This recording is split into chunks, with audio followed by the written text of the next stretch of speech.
बंद करा, चला चला काम बंद करा, चल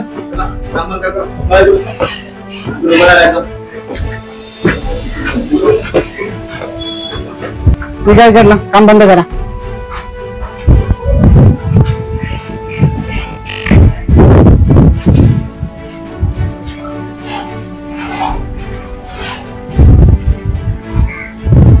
काम बंद करो, चलो शूटिंग काढायची, शूटिंग काढायची.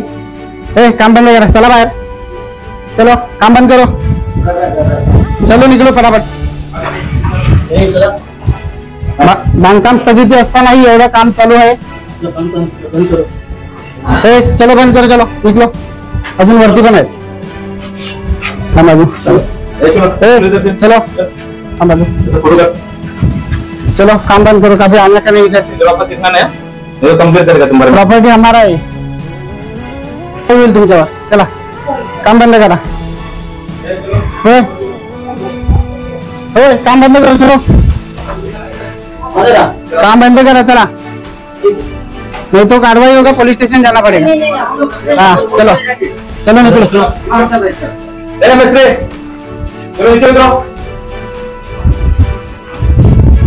आपण पाहताय टॉप 10 महाराष्ट्र न्यूज. 35 वर्षानंतर वसई तालुक्यात परिवर्तनाची नांदी लागली. हा बदल तर झाला, परंतु हे बदल काहीतरी वेगळंच सांगते. अगोदर बहुजन विकास आघाडी या पक्षाकडून लोकांची पिळवणूक व्हायची, परंतु आता भारतीय जनता पार्टीचे जे पालकमंत्री आहेत गणेश नाईक यांच्याच नावाचा वापर करून शेतकऱ्यांना धमकावलं जातं, त्यांच्या जमिनी लुटल्या जातात. हे प्रकरण आहे विरार पश्चिमेचं डोंगरे गाव. ही बातमी काही दिवसांपूर्वी आम्ही आपल्याला दाखवली होती. शेतकरी दिनेश पाटील आणि त्यांचं कुटुंब आज वाऱ्यावरती आलेला, रस्त्यावरती राहत आहे. दीपक पाटील आणि पंकज पाटील यांनी जवळजवळ ज्या बेबीताई जोमा पाटील आहेत त्यांची जमीन लुटलेली आहे.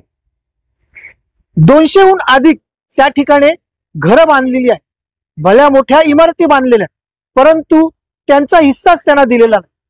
आगरी सेनेच्या मदतीमुळे आज बेबीताई जोमा पाटील यांना न्याय मिळालेला आहे. वसई विरार शहर महानगरपालिकेने आता या सगळ्या कामांवरती स्थगिती लावलेली आहे.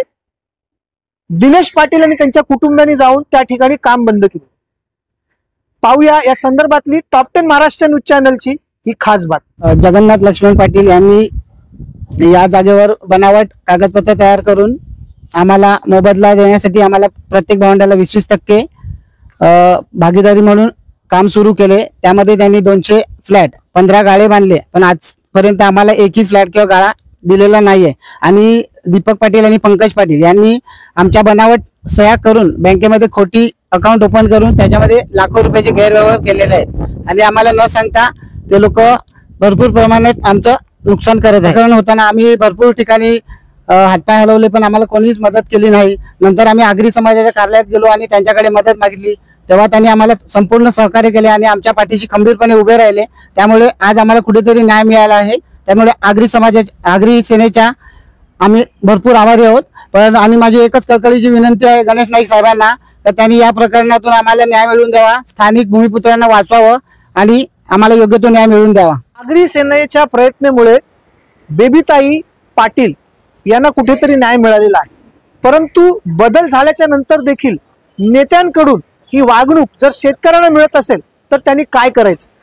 अगोदर 35 वर्ष बहुजन विकास आघाडीच्या नावाने सगळ्यांनीच बोंबा मारला, परंतु आज जी काही परिस्थिती वसई विरारची सांगते ती काही परिस्थिती वेगळीच सांगते.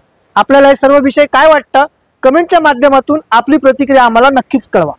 चॅनलवर जर नवीन असाल तर कृपया करून टॉप 10 महाराष्ट्र न्यूज चॅनलला लाईक, सबस्क्राईब आणि शेअर करायला विसरू नका. Top 10 Maharashtra news Vasai Virar.